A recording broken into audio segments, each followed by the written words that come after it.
Bismillahirrahmanirrahim. Alhamdulillahi rabbil alamin. Wa bihi nasta'in ala umurid dunya waddin. Wassalatu wassalam ala asyrafil anbiya wal mursalin Sayyidina maulana Muhammadin wa ala alihi wa sahbihi ajma'in. Qala al-musannif al-imam hujjatul islam Abu Hamid Muhammad bin Muhammad al-Ghazali rahimahullah wa nafa'ana bi'ulumih. Thumma anzur kayfa khalaqallahu ta'ala alatin litahrikil izam wa hiya al-'adalat fa khalaqa fi badanil insan 500 'adalatin wa 29 'adalah wal 'adalatu murakkabatun min lahmin wa 'asbin wa ribatin wa agsyiyah wa hiya mukhtalifatul maqadiri wal ashkal bihasabi ikhtilafi mawadi'iha wa qadri hajatiha. Fa 24 'adalatan minha hiya li tahriki hadaqatil ain wa ajfaniha law naqasat wahidatun min jumlatiha ikhtalla amrul ain. Wa hakadha li kulli 'udwin 'adalatun bi'adadin makhsusin wa qadarin makhsus.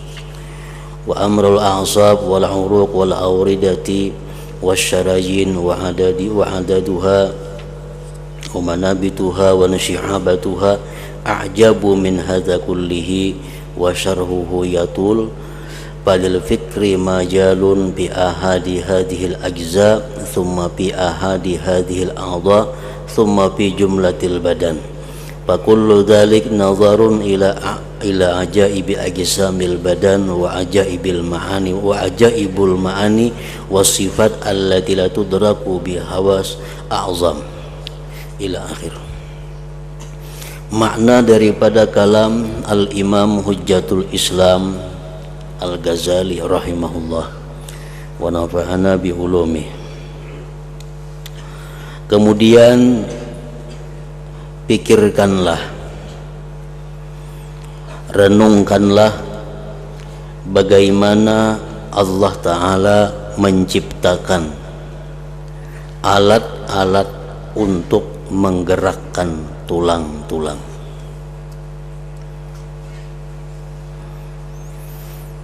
Jadi tulang yang diciptakan Allah di dalam tubuh kita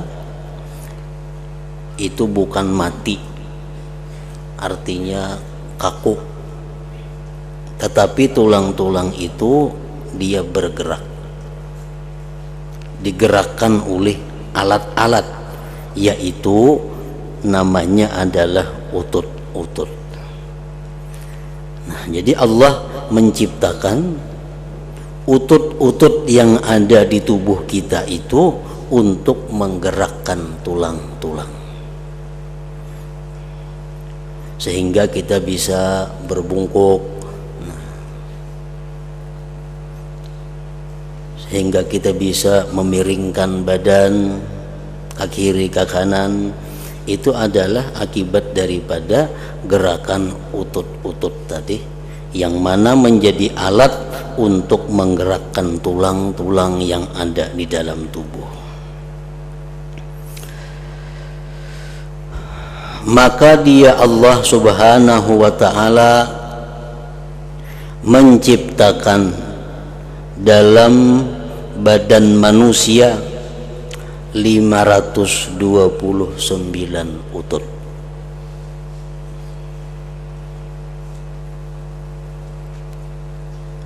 Utut adalah tersusun dari daging, urat saraf, pembalut dan tutuk. Dan ia bermacam-macam ukuran-ukuran dan bentuk-bentuknya menurut perbedaan tempatnya dan kadar keperluannya. Kita disuruh merenungi, mendalami pemikiran bagaimana Allah subhanahu wa ta'ala menciptakan utut-utut di dalam tubuh kita yang berfungsi untuk menggerakkan tulang-tulang yang ada di dalam badan kita itu.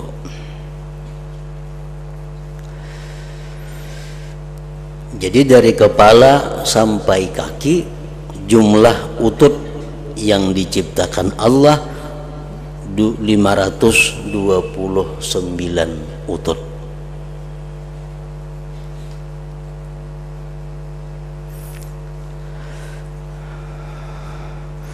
Maka 24 utut daripadanya yang 529 tadi adalah untuk menggerakkan biji mata dan pelupuk-pelupuknya.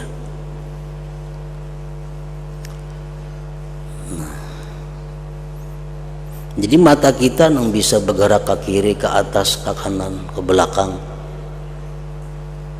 itu digerakkan oleh utut-utut yang berjumlah 24 utut.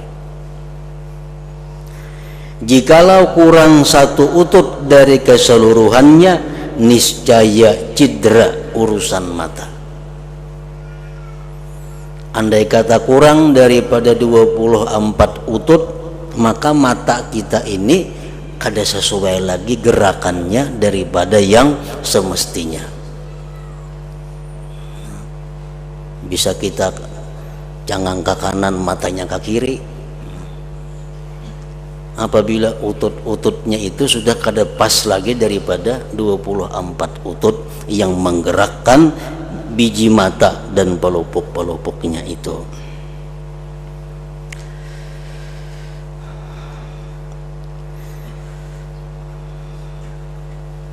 Allah Subhanahu wa ta'ala yang menciptakan demikian itu, dan hanya Allah Subhanahu wa ta'ala yang mampu untuk menghisap, menghitung apa-apa yang diperbuat oleh mata selama di dalam dunia ini. Nah, kita sendiri kadang kala menghitung berapa mata kita ini bergerak seharinya, ke kanan, ke kiri, ke atas, ke bawah,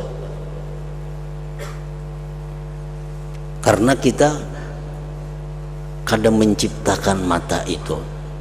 Allah Subhanahu wa ta'ala yang maha mencipta itu, dia menciptakan mata dan dia mengetahui kemana mata itu kita gunakan dalam sehari semalam ini. Dan Allah mampu menghisap, menghitung bahwa berapa mata kita yang kita gunakan untuk hal-hal yang dibolehkan, berapa kali mata kita digunakan untuk hal-hal yang dimakruhkan, berapa kali mata kita digunakan untuk hal-hal yang diharamkan olehnya. Nah, dia bisa menghisap yang demikian karena dia yang menciptakannya.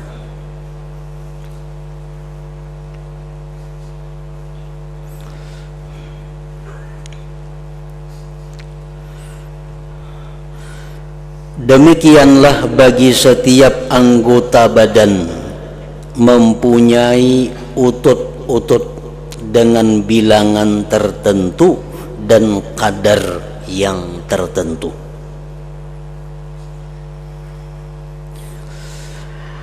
Dan urusan saraf, urat darah,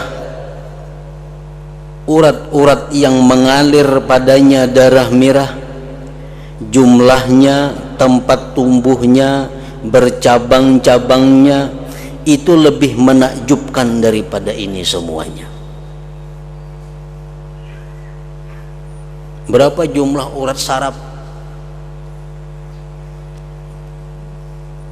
Berapa cabangnya urat yang dialiri darah merah? Nah, itu memikirkan yang demikian lebih menakjubkan lagi daripada memikirkan tentang utut-utut tadi.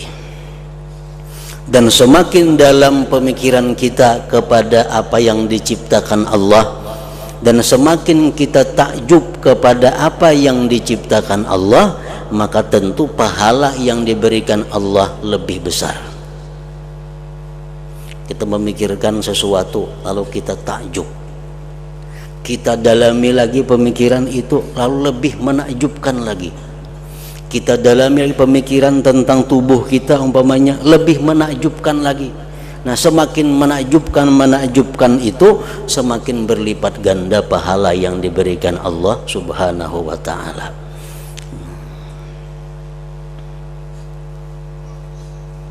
Dan penjelasannya panjang. Jadi mengenai urat saraf, urat macam-macam tadi, penjelasannya panjang lebar.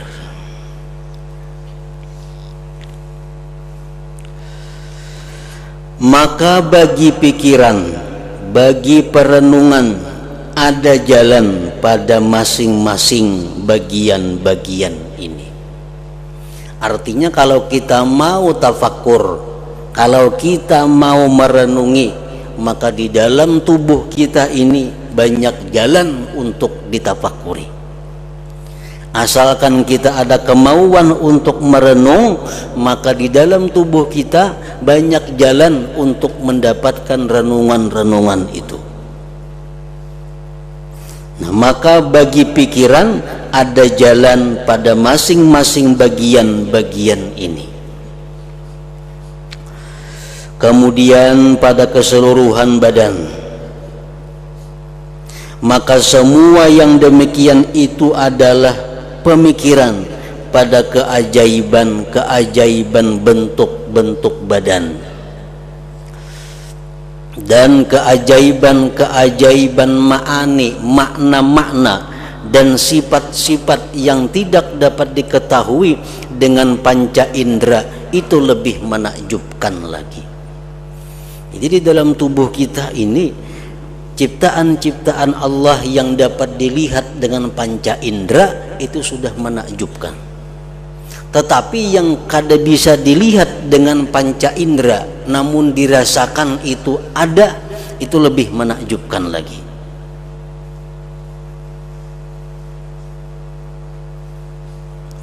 Maka perhatikanlah sekarang kepada zahir manusia dan batinnya,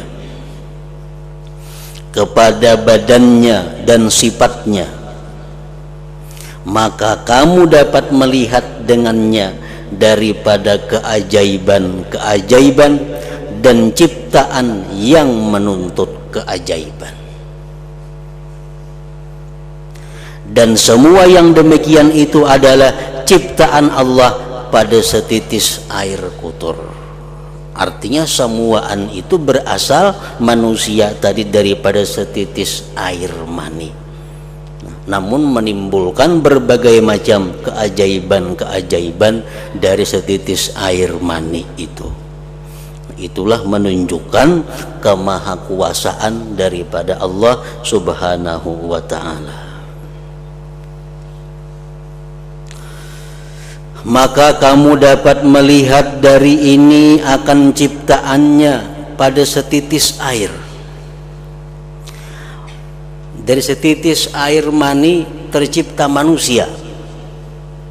Nah, kita bisa menyaksikan itu. Maka apa ciptaannya Allah pada kerajaan langit dan bintang-bintangnya? Dan apa hikmah pada tempat-tempatnya? Matahari diletakkan di sini, bintang-bintang diletakkan di sini. Semuaan itu ada mengandung rahasia dan hikmah dari Allah Subhanahu wa ta'ala. Bentuk-bentuknya, ukuran-ukurannya, bilangan-bilangannya, berkumpul sebagiannya, berpisah sebagiannya, berbeda-beda rupa-rupanya, dan berlainan timur dan baratnya.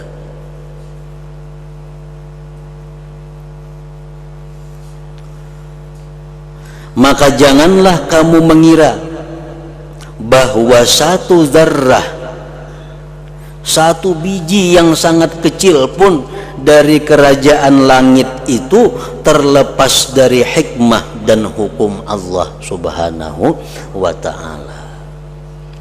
Jadi jangan kita menyangka, jangan mengira bahwa sekecil apapun yang ada pada alam ini kada mempunyai arti, kada mempunyai hukum.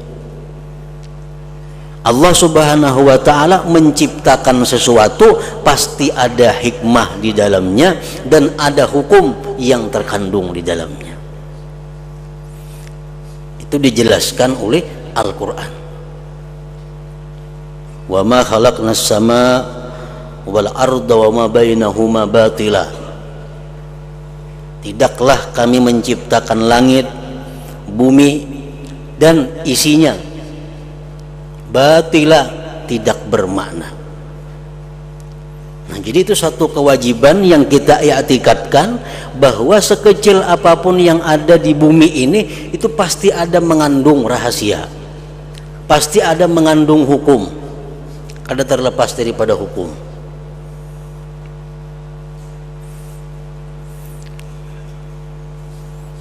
Misal di dalam tubuh kita, di dalam tubuh kita ini ada kuku. Imam Al-Ghazali mengatakan dalam kitab beliau, apa hikmahnya Allah Subhanahu wa ta'ala menciptakan kuku, dan apa-apa hukum yang terkandung di dalam kuku itu.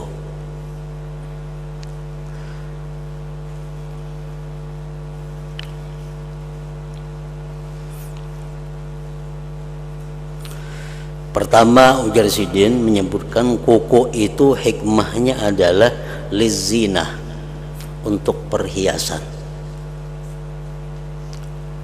Artinya jariji kita ini dengan adanya kuku menjadi baik, menjadi nyaman dilihat. Coba kita bayangkan menjariji kita kada bakuku bulat, baiklah. Jadi Allah mengolahkan kuku ini, satu hikmah kegunaannya adalah untuk zina, perhiasan. Yang kedua, ujar Sidin, hikmahnya kuku itu diciptakan oleh Allah lil imad, untuk menahan daging. Kan jariji ini daging kalau ujungnya ini, nah amun kadada kukunya lama, kadada penahannya, bisa pindah kayak leleh nih itu dagingnya kayaknya. Jadi adanya kuku ini semacam penguat bagi daging yang ada di ujung jariji ini. Yang ketiga, ujar Sidin, hikmahnya Allah menciptakan kuku itu liltikatid dakik, untuk mengambil nang halus-halus nang kadakawa diambil oleh jariji. Menguit-nguit nang apakah mun kadeba kuku saling ngalihan tuh. Tapi karena ada kuku, kalau nyaman menguit.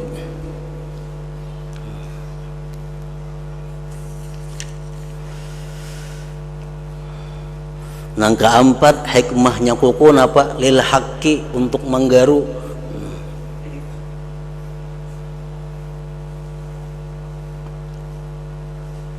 Nah, hanya 4 nang diketahui. Mungkin ribuan lagi ada hikmahnya yang kita kada tahu. Apa Allah Subhanahu wa ta'ala itu menciptakan kuku manusia ini. Nah, jadi setiap sesuatu itu ada hikmah dan ada hukum. Lalu apa hukum yang terkandung dengan urusan kuku ini?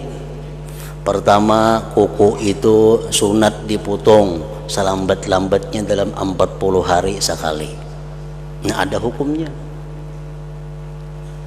Yang kedua, hukum yang berkaitan dengan kuku, kalau kita bersentuhan dengan lawan jenis tapi yang bersentuhan itu kuku, kada batal wudunya. Itu loh.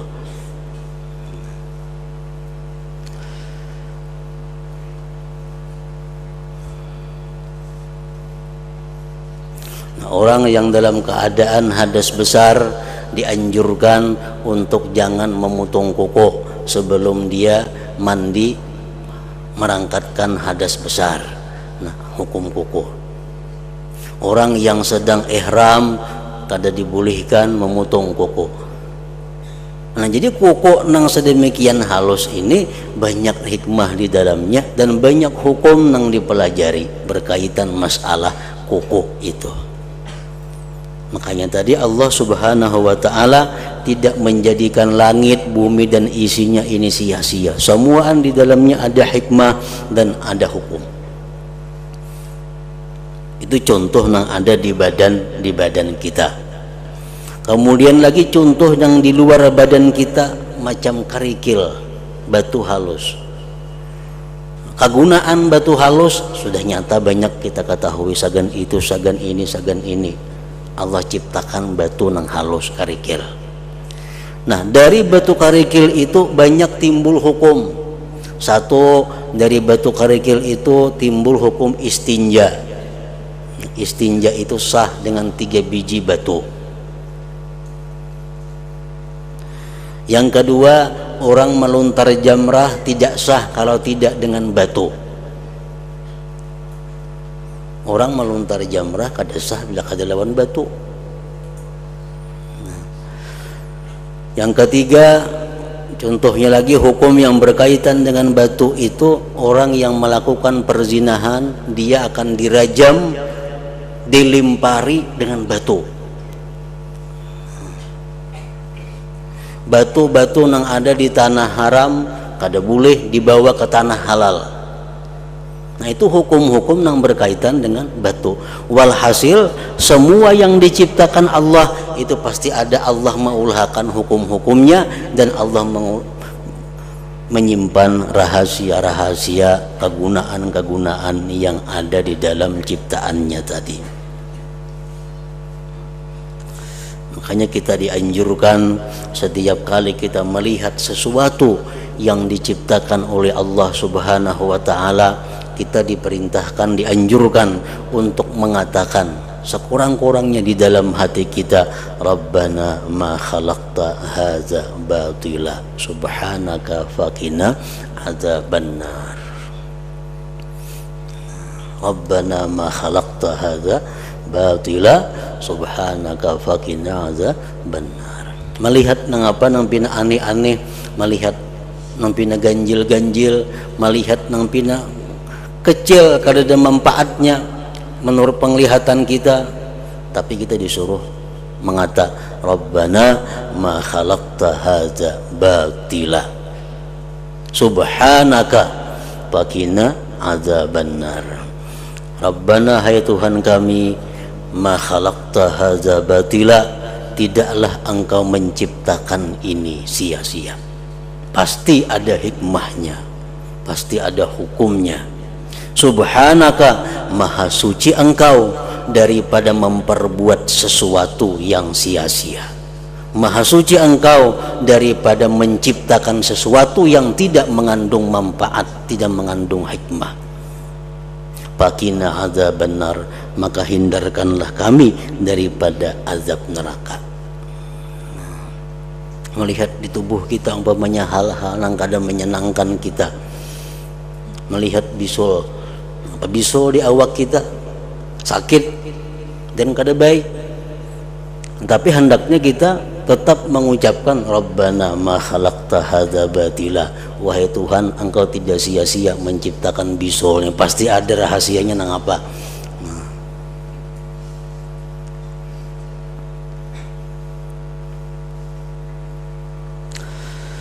Maka janganlah kamu mengira bahwa satu zarrah pun dari kerajaan langit itu terlepas dari hikmah dan hukum.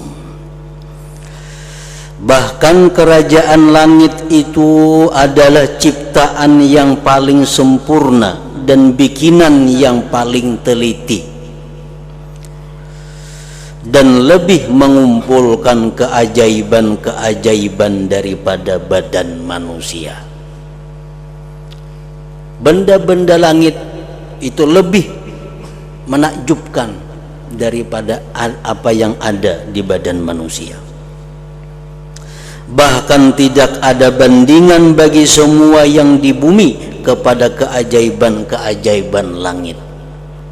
Ciptaan Allah yang ada di bumi ini sudah menakjubkan, tapi kalau dibandingkan dengan ciptaan Allah yang ada di langit, lebih menakjubkan lagi.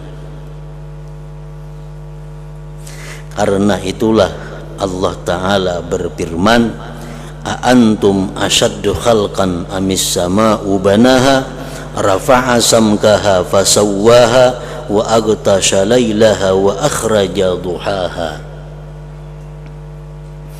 Artinya, apakah kamu yang lebih sulit penciptaannya atau langit?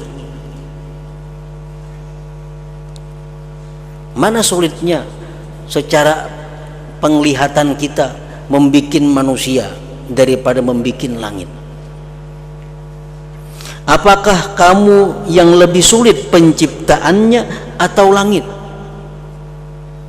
Allah telah membangunnya, Dia meninggikan bangunannya, lalu menyempurnakannya, dan Dia menjadikan malamnya gelap dan menjadikan siangnya terang benderang.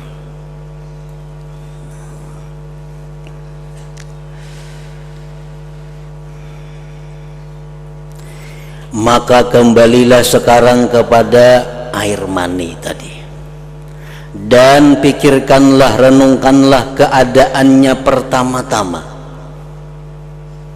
Renungkanlah air mani itu pertama-tama, dan kepada apa ia jadi yang kedua. Segumpal darah jadi segumpal daging, berbentuk macam manusia, ditiupkan roh. Dan pikirkanlah bahwa jikalau jin dan manusia berkumpul untuk menciptakan bagi air mani akan pendengaran atau penglihatan atau akal atau kemampuan atau ilmu atau roh, atau menciptakan padanya tulang atau urat saraf atau kulit atau rambut, apakah mereka mampu atas yang demikian? Unjuk air mani, suruh manusia yang paling pintar berkumpul, jin yang paling pintar berkumpul. Nah, ini air mani ulah akan masuk ke jadi rambut macam apa? Tentu mereka kada akan mampu. Bahkan jikalau mereka menghendaki mengetahui pada hakikatnya dan cara menciptakannya setelah Allah menciptakan demikian itu, niscaya mereka lemah daripadanya.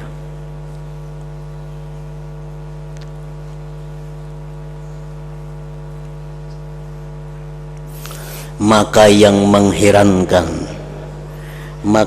mengherankan darimu, jikalau kamu memandang kepada gambar manusia. Yang aneh jika kamu memandang kepada gambar manusia yang digambar di atas dinding, yang dikerjakan dengan teliti oleh pelukis dalam menggambarnya, sehingga yang demikian itu gambar tadi mendekati kepada bentuk manusia, dan orang yang memandang kepada gambar tadi berkata seolah-olah itu adalah manusia. Daripada haratnya tukang lukis nih, telitinya tukang lukis, sampai-sampai orang yang melihat lukisan itu seolah-olah manusia bujuran. Nah, maka besarlah kekagumanmu dari ciptaan pelukis, kecerdasan, keringanan tangannya, dan kesempurnaan kepandaiannya. Niscaya kita kagum dengan pelukis itu, niscaya kita memuji kepada pelukis itu. Dan besarlah tempat pelukis itu dalam hatimu. Pasti kita hendak tahu orangnya siapa yang melukis itu. Begitu tahu orangnya, kita akan terbayang-bayang, itu pelukisnya yang melukis gambar yang begitu hebat, begitu indah tadi. Padahal kamu tahu bahwa gambar itu sesungguhnya sempurna dengan cat-cat, pina, tangan dan dinding, dan dengan kemampuan dan ilmu dan dengan kehendak. Padahal apa ada gambar itu hanya sekedar cat dinding, dan sesuatu dari demikian itu tidak dari perbuatan pelukis dan ciptaannya. Padahal pelukis itu meniru manusia benar, menggambar manusia, bukan menggambar seorang kada, bukan dapat seorang kada, mencontoh manusia. Si pelukis melihat manusia di gambarnya sehingga sama mirip dengan manusia. Nah, kita yang melihat itu kagum dengan pelukis tadi dan mengucapkan puji-pujian kepada si pelukis tadi, bahkan sangat menghargai kepada pelukis itu. Tetapi ia adalah dari ciptaan orang lain, padahal yang dilukis itu manusia ciptaan Allah.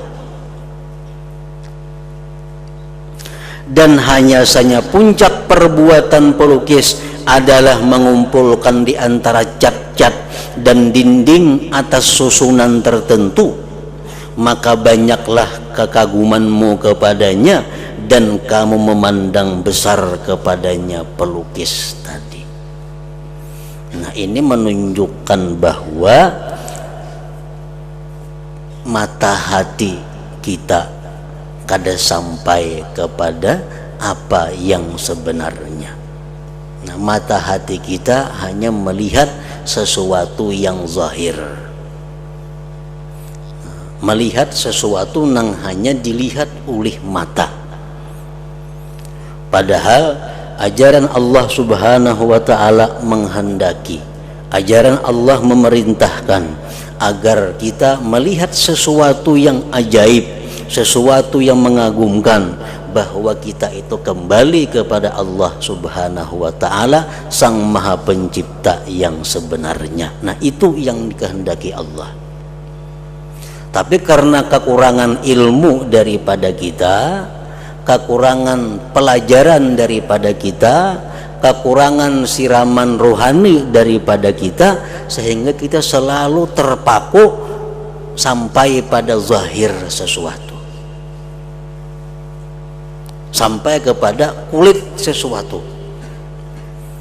Kada sampai pikiran kita, kada sampai hati kita mengingat bahwa itu adalah kemahakuasaan daripada Sang Pencipta yang sebenarnya, Allah Subhanahu wa ta'ala.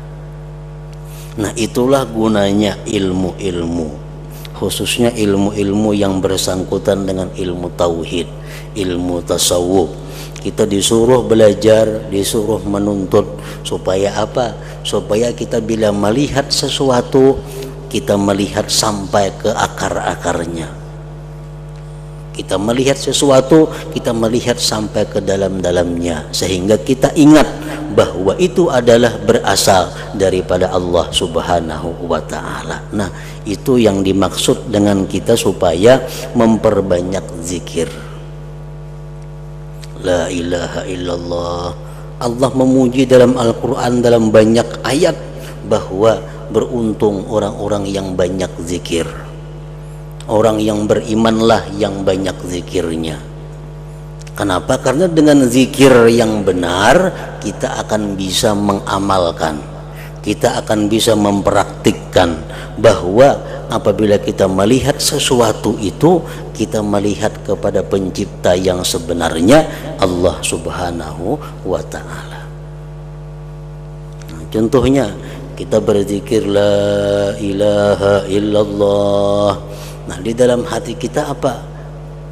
Kita disuruh di dalam hati kita mengingat, di waktu kita mengucap la ilaha illallah itu, di dalam hati kita la fa'ila illallah. Tidak ada yang memperbuat, tidak ada yang mencipta selain Allah. Nah, jika kalau terlatih kita berzikir dengan bujur la ilaha illallah, dalam hati kita la fa'ila illallah, la ilaha illallah, dalam hati tidak ada yang berbuat selain Allah, la ilaha illallah, tiada yang berbuat selain Allah. Misal 1000 kali kita sehari demikian, nah itu akan membuahkan satu hasil. Hasilnya apa? Kita bila melihat sesuatu, lalu kita ingat bahwa yang berbuat itu sebenarnya adalah Allah Subhanahu wa ta'ala. Nah, macam itu orang yang bertauhid yang benar. Nah, kenapa kita melihat sesuatu kita kada ingat lawan Allah? Kita melihat orang yang baik lukisannya, kita justru ingat pelukis. Mungkin salah satu sebabnya kita kurang berzikir, atau banyak berzikir cuma hatinya kada berzikir. Ingat dimuntung aja la ilaha illallah beribu-ribu sehari, itu ada manfaatnya tapi kada sebesar apa yang diharapkan. Mestinya zikir di mulut itu ditunjang oleh zikir di dalam hati. Nah, zikir dalam hati itulah yang membuahkan hasil. Bila mana kita melihat sesuatu, kita ingat bahwa itu adalah perbuatan Allah. Kita melihat sesuatu, kita ingat itu adalah ciptaan Allah. Nah, berkat memperbanyak zikir tadi. Jadi salah satu penyebabnya kita ini kadang kembali kepada Allah karena kita kurang zikir. Kita membayangkan kalau 1000 sehari, dalam hati kita nih 1000 sehari, apalagi lebih. Tidak ada yang berbuat selain Allah, tidak ada yang menciptakan selain Allah, tidak ada yang memberi selain Allah. Mulut kita la ilaha illallah, la ilaha illallah. Di dalam hati tidak ada yang memberi selain Allah, tidak ada yang mencipta selain Allah. La ilaha illallah, tidak ada yang mematikan selain Allah. La ilaha illallah, tiada yang menghidupkan selain Allah. La ilaha illallah, tiada yang melindungi. Dalam hati berputar-putar itu nah, tapi di mulut la ilaha illallah. Nah, kalau ribuan kali sehari kita demikian, maka akan jadi satu hasil tadi. Karena kita kurang nang demikian, kalau banyak ada ingatnya. Jadi melihat sesuatu nang kita lihat hanya zahirnya, nang kita lihat hanya kulitnya.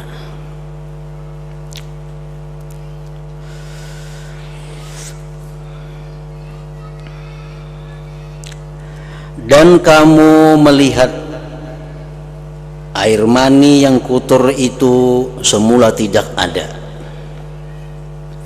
asalnya kadada, lalu diciptakan oleh penciptanya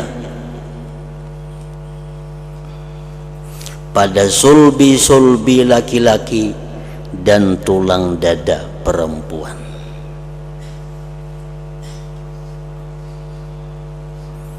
Falyanzuril insanu mimma khuliqa mimma indafiq yakhruju min bainis sulbi wat taraib. Allah memerintahkan kita, falyanzuril insanu mimma khuliq, hendaklah merenung manusia itu dari apa dia diciptakan, jadi Tuhan. Hendaknya memikirkan manusia itu dari mana asalnya. Khuliqa mimma indafiq, diciptakan manusia daripada air yang memancar, air mani. Di mana datangnya air mani?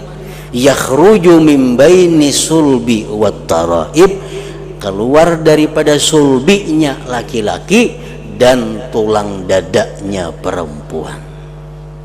Jadi air mani laki-laki itu letaknya di sulbi, sedangkan air mani perempuan itu letaknya di taraib, di tulang dadanya. Nah, oleh karena itu ujar para ulama, perempuan itu, ibu-ibu itu lebih sayang kepada anak daripada bapaknya. Kenapa?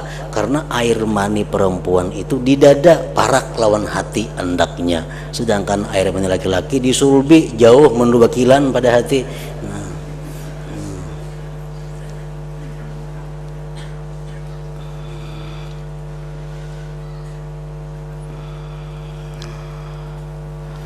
Dan kamu melihat air mani yang kotor itu semula tidak ada, lalu diciptakan oleh penciptanya pada sulbi laki-laki dan tulang dada perempuan. Kemudian dia mengeluarkannya daripadanya dan membentuknya, maka dia membaguskan pembentukannya, dan dia menentukannya, maka dia membaguskan penentuannya dan pemberian rupanya.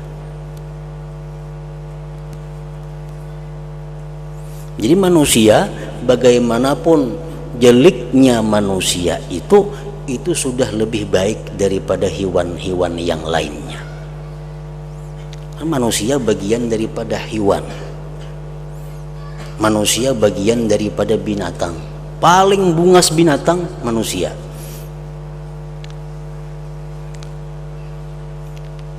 Makanya orang nang bungas kah, nang kada bungas kah, bila baca ramin disuruh berdoa oleh Nabi kita. Napa doanya? Nang bungas, napa doanya? Allahumma kama hassanta khalqi, ya Allah sebagaimana engkau bungaskan aku. Nang kada bungas pang sama, Allahumma kama hassanta khalqi, ya Allah sebagaimana engkau bungaskan ciptaanku. Kenapa? Karena sejelik-jelik manusia lebih baik daripada, lebih bungas daripada binatang-binatang nang lainnya. Karena manusia adalah jenis daripada hewan.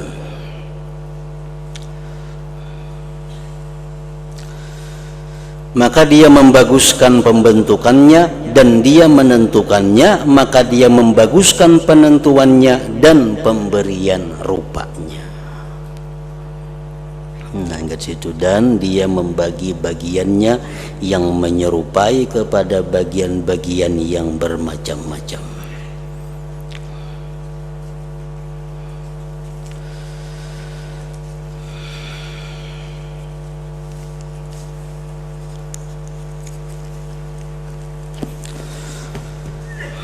أفضل الذكر فاعلم أنه لا إله إلا الله محمد رسول الله لا إله إلا الله محمد رسول الله لا إله إلا الله محمد رسول الله لا إله إلا الله لا إله إلا الله لا إله إلا الله لا إله إلا الله لا إله إلا الله الله الله الله الله الله الله الله الله الله الله الله الله الله الله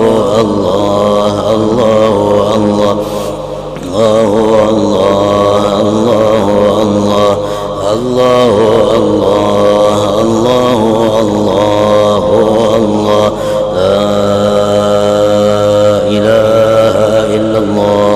محمد رسول الله لا إله إلا الله محمد رسول الله لا إله إلا الله محمد رسول الله لا إله إلا الله